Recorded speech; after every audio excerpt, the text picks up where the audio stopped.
Okay, so will be starting question number 7 from incomplete records. Incomplete records का chapter हमारा चल रहा है, आज क्वेश्चन नंबर 7 करेंगे उसका।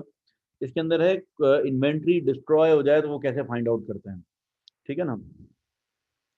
देखो इन्वेंट्री के बारे में आपको एक बात बताऊं, इन्वेंट्री जो क्लोजिंग इन्वेंट्री होगी ना, वो एक्चुअली हम किस तरह कैलकुलेट करते हैं, फिजिकल काउंटिंग करने। ठीक है, हमेशा क्लोजिंग इन्वेंट्री कैसे आती है, एक दिन के लिए जब 34 जो भी हमारा ईयर एंड होता है, अगर किसी बिजनेस का ईयर एंड है 31 दिसंबर, तो 31 दिसंबर को क्या होगा, अगर जैसे कि फॉर एग्जांपल एक सुपर मार्केट है, रात को 12 बजे बंद होती है, रात को 12 बजे बंद होगी ना, तो उसके बाद रात में पूरी रात बैठ के वो काउंटिंग करें इन्वेंट्री की। या फिर वो थोड़ा कभी कभी ऐसा भी होता है कि 31 दिसंबर को थोड़ा जल्दी बंद कर देते हैं और फिर बैठ के इन्वेंट्री काउंटिंग करते हैं। जब इन्वेंट्री काउंटिंग हो रही होती है ना, उस वक्त खरीद और फरोख्त नहीं हो सकती, क्योंकि अगर इन्वेंट्री काउंटिंग चल रही है, बीच में कोई खरीद के ले गया तो कैसे हिसाब करेंगे। तो इस वजह से इन्वेंट्री काउंटिंग के वक्त क्या करना पड़ता है, बिजनेस के ऑपरेशन को, परचेजेस और सेल्स दोनों को क्या करना पड़ता है, रोकना पड़ता है। ठीक है, वो रोक कर इन्वेंट्री काउंट होती है और फिर उसके बाद वो क्लोजिंग इन्वेंट्री रिकॉर्ड की जाती है। सही है? अब यहाँ देखते हैं, पॉला bridge water retailer supplied the following information on 31st December, her entire inventory together with all her non-current assets were destroyed। 31 दिसंबर को ये आग लग गई, पूरे पूरे नॉन करंट एसेट्स डिस्ट्रॉय हो गए, इन्वेंट्री भी डिस्ट्रॉय हो गई। सही है, बोल रहे हैं when last stock taking took place on 31st October 2009, the balance of inventory was 11,700। 31 अक्टूबर को 11,700 की इन्वेंट्री थी, समझो इसको हम ओपनिंग इन्वेंट्री अपनी मान लेते हैं। अगर हम जो है 31 अक्टूबर के बाद 2 महीने ही है ना, नवंबर और दिसंबर, अगर मैं 2 महीने की इनकम स्टेटमेंट बना लूँ तो ये मेरे लिए क्या होगा, ओपनिंग इन्वेंट्री। सही है, अगर मैं नवंबर और दिसंबर 2 महीने की इनकम स्टेटमेंट बनाता हूँ सिर्फ। Purchase between 1 November and 31 December amounted to 22,600। Purchase भी दी हुई है 2 महीने की। Revenue during this period is 36,200, revenue भी दिया हुआ है। अच्छा, अब बताया हुआ है all revenue sales were made at a uniform profit margin of 25%। Uniform का मतलब एक ही प्रॉफिट मार्जिन रखा गया, ऐसा नहीं किसी को सस्ता किसी को महंगा बेच दिया, सबको सेम रेट पर दिया हमने माल। अच्छा, अब हमें क्या बताया हुआ, और भी कुछ एडजस्टमेंट्स वगैरह हैं, लेकिन नीचे क्या बोला हुआ, calculate the cost of inventory destroyed by fire. अच्छा, जितनी भी क्लोजिंग इन्वेंट्री थी पूरी की पूरी डिस्ट्रॉय हो गई फायर से, इसका मतलब हमें क्या करना है, एक्चुअली क्लोजिंग इन्वेंट्री निकालनी है। अब क्लोजिंग इन्वेंट्री कैसे निकालेंगे, हमारे पास जो इन्फॉर्मेशन है उसके लिहाज से, अगर मैं इनकम स्टेटमेंट बनाता हूँ, income statement for the 2 months ended,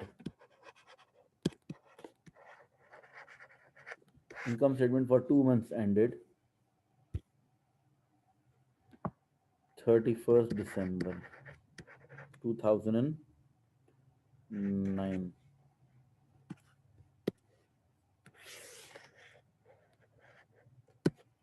सही है। अच्छा भाई, स्टार्ट करेंगे हम सेल्स से। सेल्स कितने की हैं, सेल्स हैं हमारे पास 36,200 की, less cost of sales.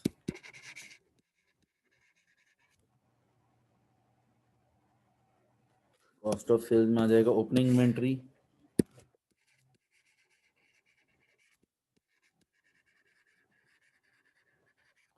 Add करेंगे परचेजेस, लेस करेंगे क्लोजिंग इन्वेंट्री।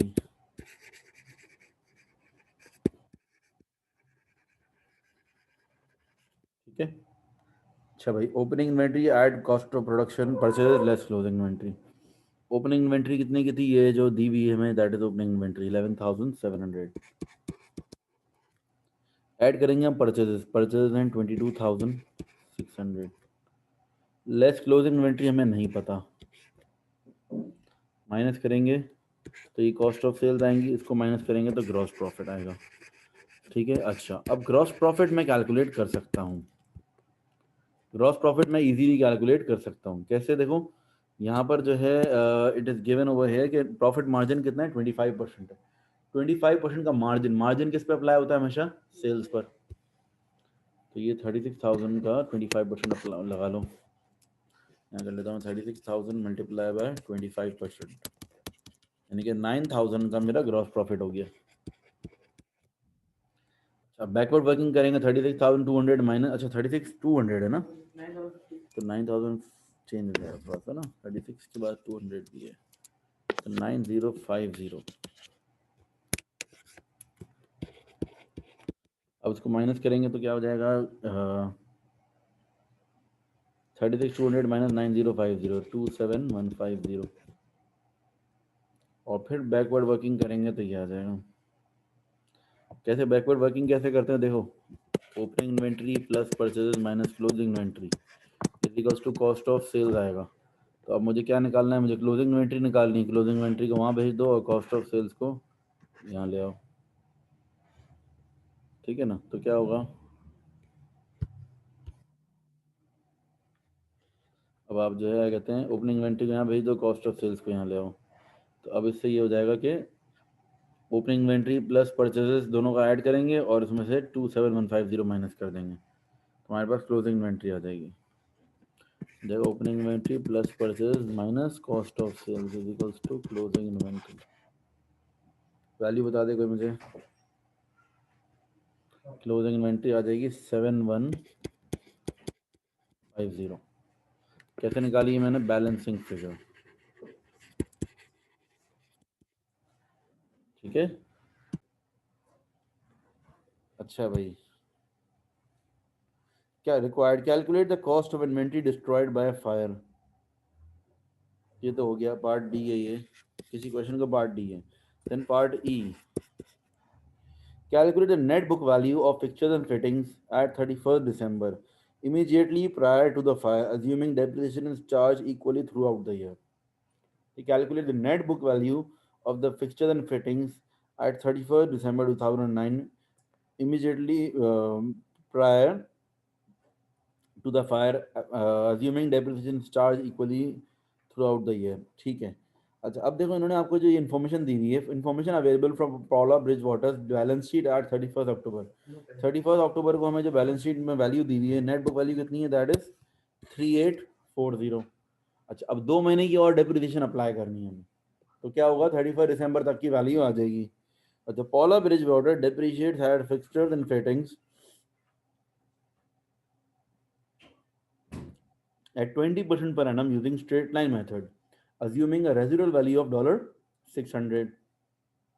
तो डेप्रिसिएशन की वैल्यू अगर निकालते हैं तो डेप्रिसिएशन का क्या होगा, depreciation expense is equals to cost minus scrap value या residual value upon useful life या मल्टीप्लाइड बाय परसेंटेज। यहाँ पर परसेंटेज दीजिए, मल्टीप्लाइड बाय रेट, ठीक है। कॉस्ट कितनी है हमारी, 6000 है।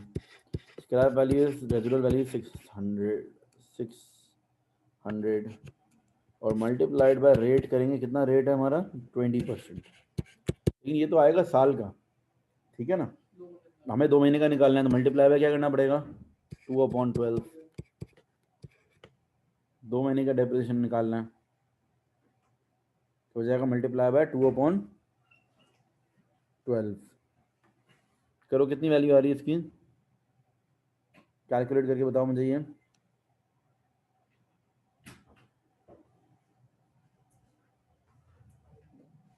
आई थिंक 180 आ जाएगी, सही 180 आ जाएगी वैल्यू, ठीक है। डेप्रिसिएशन की वैल्यू आ गई हमारी 180।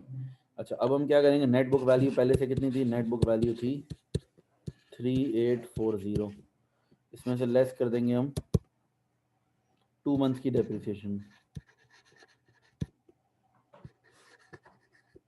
180 और माइनस कर देंगे तो हमारे पास नई नेट बुक वैल्यू आ जाएगी 3840 माइनस 180 3660।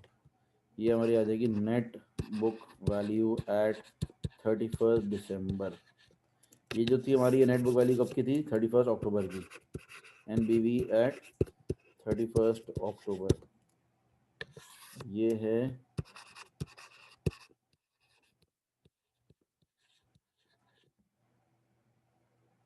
ठीक है। पार्ट डी तक, डी और पार्ट ई हो गया। अच्छा पार्ट ई हो गया ये, ठीक है। नेक्स्ट है calculate the trade fuels total two be included in the balance sheet at 31 December 2009। Trade fuels की वैल्यू क्या आएगी 31 दिसंबर को। अच्छा देखो पॉला ब्रिज वाटर डेप्रिशिएट हो गया, also at the bank statement showed a cash balance of 620, ठीक है। Paula Bridge Waters cash book showed receipts from trade receivables for 2 months to be 4300। Receipts दी हुई है हमें।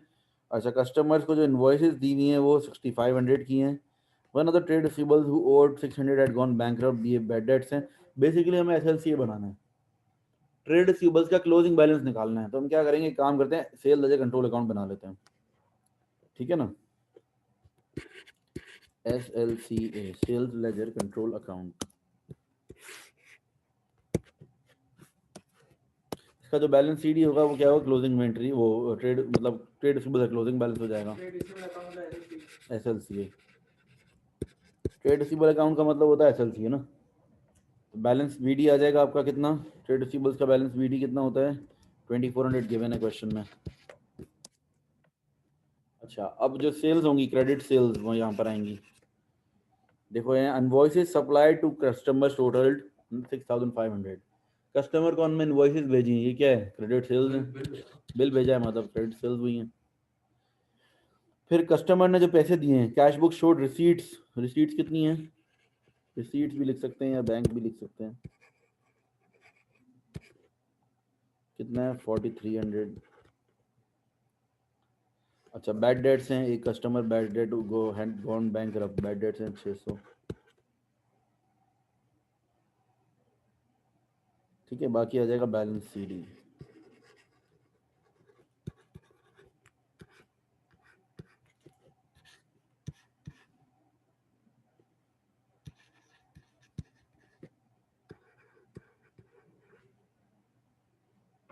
ठीक है, 4000 आएगा सर।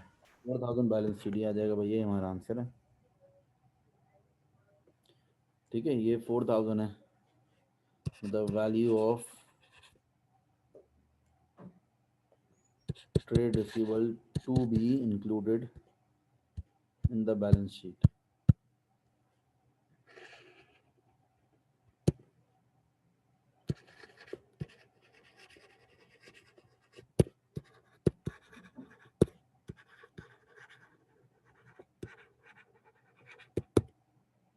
ठीक है,